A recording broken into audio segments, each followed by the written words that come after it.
बेलपत्री का अग्रभाग, जैसे ये बेलपत्र है मान लो, इस बेलपत्र का ये जो अग्रभाग होता है, जहां से पत्ती का आप अगर देखेंगे, स्मरण करेंगे कि अगर एक पत्ती टूटना, पहले लोग बड़ी गलतियां करते थे। आंवला के पूजन करने गए, आंवले के वृक्ष की पत्ती तोड़ ली। पुराण की कथा कहती है, विष्णु पुराण, अग्नि पुराण, पद्म पुराण कहती है, गर्ग संहिता में यहां तक वर्णन करा गया है। स्कंद पुराण में भी कहा गया है कि आंवले के वृक्ष की जिस दिन पूजन करें, आंवला अगर ऊपर से नीचे गिर जाए, आपको प्राप्त हो जाए, तो भले उसका सेवन करो, भले उसको रख लो, पर आप आंवले नवमी के दिन आंवले को भी नहीं तोड़ना चाहिए। आंवला नवमी के दिन आंवले को भी नहीं तोड़ना चाहिए। अच्छा, बहू बेटा को यह भान नहीं होता कि जिन माँ बाप ने जोड़ा है, अगर वो लुटा भी दें तो सत्ता तो उन्हीं की है ना, दौलत तो उन्हीं की है, पैसा तो उन्हीं का है। जितना जोड़ा वो माँ बाप ने जोड़ा, अगर वो लुटा भी दें तो ये उनकी मर्जी। पर बहुत कम माता पिता ऐसे होते हैं जो अपने ऊपर सही मायने में खर्च करते हो। बहुत ध्यान देना महाराज। जोड़ा जोड़ा जोड़ा जोड़ा, आखिरी में छोड़ा, इतना बड़ा फोटो टंगिया, फोटो नीचे तुम ऊपर, हो गया कल्याण। तो उससे ज्यादा और होगा क्या? क्या मतलब?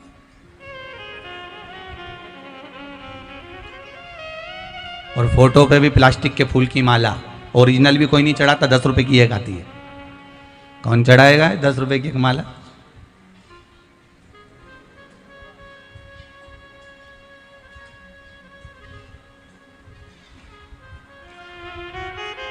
₹300-400 महीना का कौन खर्चा करेगा?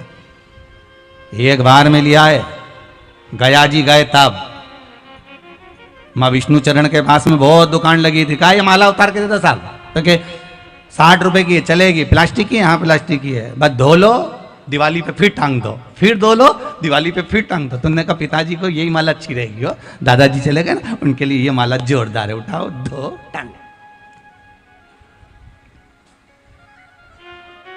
हंसो मती, एक एक माला अपने को भी टंगने वाली है, आज नहीं तो कल टंगेगी, टंगेगी तो सभी। माला किसको नहीं टंगी, टंगना। पर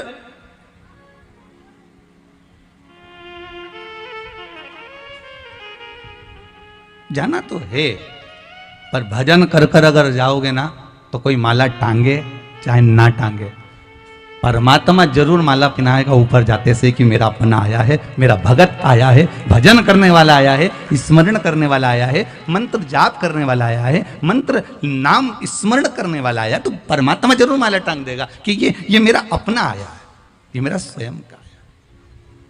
और 84 लाख योनियां काटने के बाद मनुष्य की देह मिलती है, और मानव की देह मिलने के बाद भी अगर ब्राह्मण का जन्म मिल जाए तो उससे बढ़कर कोई सुख नहीं है।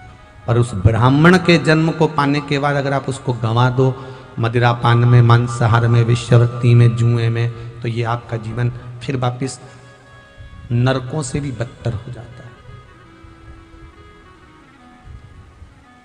नरकों से भी बदतर।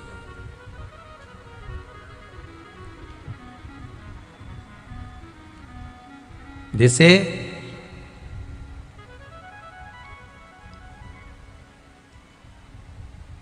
बेलपत्री का अग्रभाग, जैसे ये बेलपत्र है मान लो, इस बेलपत्र का ये जो अग्रभाग होता है, जहां से पत्ती का आप अगर देखेंगे, स्मरण करेंगे, बेलपत्र कभी आपके हाथ में लेंगे, तो बेलपत्री में जो रेशे निकलते हैं, उस रेशे का सबसे अग्रभाग अगर देखेंगे तो चंद्र बिंदु जैसा दिखेगा।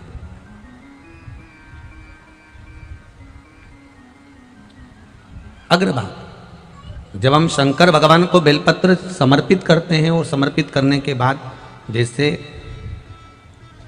कोई विशेष रोग है, बहुत ज़्यादा तकलीफ हो रही है शरीर के अंतर्गत, और वो रोग नहीं मिट रहा, तो इस अग्रभाग में शहद लगाकर भगवान शंकर को समर्पित करा जाता है। उस बेलपत्री को वापस लाया जाता है। अग्रभाग का टुकड़ा जिसमें शहद लगा होता है, उसको पोंछकर चाट लिया जाता है। उसके 5 या 10 मिनट बाद बेलपत्री का बीच का जो पत्ता होता है उसको खा लिया जाता है। कोई विशेष रोग है, बहुत तकलीफ है, बहुत कष्ट हो रहा है शरीर के अंतर्गत, कोई असहनीय रोग उत्पन्न हो गया, जैसे कोई नस दब गई हो या शरीर के अंतर्गत कोई घुटना ही बहुत दुख रहा हो या एड़ी ही दुख रही हो या कंधा ही दुख रहा हो, उसके लिए अग्रता है।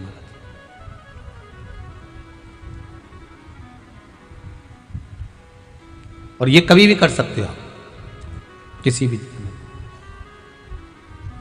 जैसे कमल गट्टे का जल आप भगवान शंकर को कभी भी चढ़ा सकते हो, ये नहीं कि इसी दिन चढ़ाना है आपको। आप तो किसी भी दिन आप भगवान शिव के मंदिर जाएं, किसी भी दिन अगर भगवान शंकर को आप जल समर्पित कर रहे हैं तो उसका एक सुख है।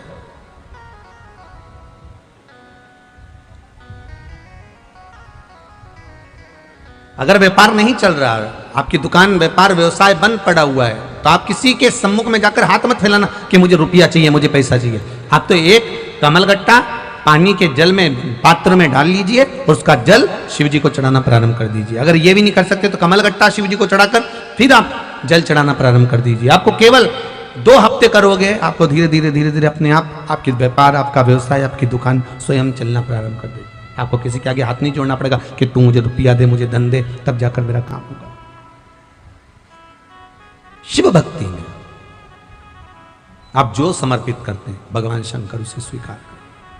शिव भक्ति में बिंदुक ब्राह्मण था, देवराज ब्राह्मण था, पर ब्राह्मण कर्म से वंचित हो गया था और ब्राह्मण कर्म से वंचित हुआ, चोरी का धन लेकर आया तो कहीं दीवार पर से नीचे कूद रहा था, पानी के अंदर चले गया। शिव महापुराण की कथा कहती है 3 तरह से मरे हुए व्यक्ति को मोक्ष नहीं है। पहला पानी में डूबकर मरा हुआ, दूसरा सर्प के डसे से मरा हुआ, तीसरा स्त्री के हाथ से, नारी के हाथ से मरा हुआ। ये 3 तरह से मरे हुए व्यक्ति को मोक्ष नहीं मिलता।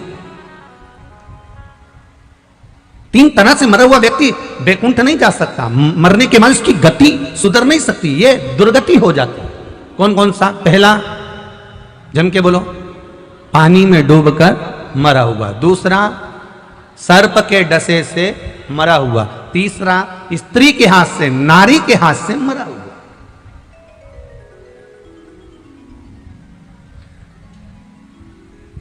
हम कई बच्चों को समझाते हैं, कई बच्चों को हमने समझाया। कहीं का बच्चा आया, गुरुजी मैं ओके बड़ा स्नेह करूं और वो मुझे धोखा दे गई, मैं तो मर गया। हम के मर मत जाना, शिव पुराण में लिखा है छोरी के चक्कर में, स्त्री के चक्कर में, स्त्री के हाथ से मरा हुआ प्रेत योनि में पड़ा रहता है, मुक्ति नहीं होती, मोक्ष नहीं होता, ना वैकुंठ जाता ना नरक जाता, बीच में लटकता रह जाता। क्यों अपनी गति बिगाड़ रहा है? क्यों अपनी?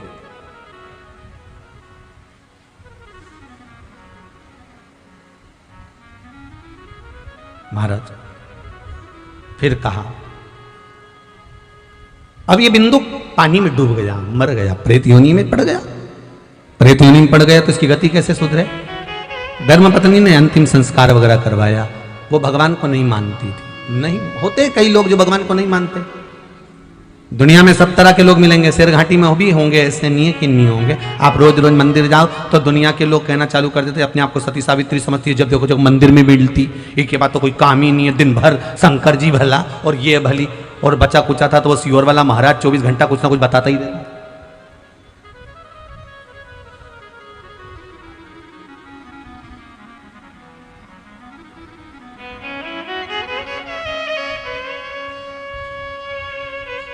अच्छा, जैसे मेरे शंकर भोले उसी तरह उनका भक्त भी भोला। ओके, कोई से मतलब नहीं कौन क्या कह रहा है, क्या कहेगा, क्या बोलेगा। इसने तो बस भगवान का पूजन करना चालू करा, कहीं दूध चढ़ाए, कहीं सामग्री चढ़ाए, कहीं पत्ती चढ़ाए, कहीं फूल चढ़ाए, कहीं कुछ चढ़ाए। पंडित जी ने भी समझाए मत चढ़ा, तेरे हाथ जोड़ू, मेरे को कर ले, नहीं मैं तो कर।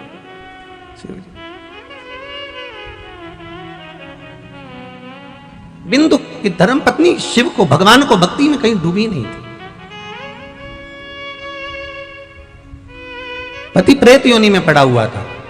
सारे गांव के लोग मिलकर काशी जा रहे थे, ये भी चली गई काशी। दुनिया के लोग काशी दर्शन करने जा रहे थे। इसने सोचा मैं काशी काहे के लिए जा रही हूँ, तो कहा मैं मेरा मन वैसे ही तो भगवान में लगता नहीं है, तो एक काम करूंगे काशी में जाके वहां पे कपड़े अच्छे मिलते हैं, साड़ी अच्छी मिलती है, जोरदार खरीद लाऊंगा। कौन सी साड़ी बोलते हैं उसको? बनारसी। काशी जाऊंगी तो कुछ वस्त्र खरीद लूंगी। चल दी काशी, जैसे काशी में पहुंची तो एक महाराज जी शिव महापुराण की कथा बात रहे थे किसी पेड़ के नीचे बैठकर, और ये माँ से निकल के जा रही थी। इसका मन थोड़ी सी कथा में लग गया तो वहां जाकर बैठ गई। बेटी चित्त ऐसा लग गया कथा में, गंगा नहाने गई, पहली बार जिंदगी में गंगा नहाई थी, लौट के आ रही थी, सीढ़ियों पे से पांव फिसल गया, मई पत्थर पे से सिर फूट गया, सिर फूटते से मर गई, प्राण छूट गए, प्राण छूटते से शंकर भगवान की धाम में पहुंच गई। शंकर जी के धाम में पहुंची तो पहुंची, पार्वती जी की सहेली बन गई, बेस्ट फ्रेंड।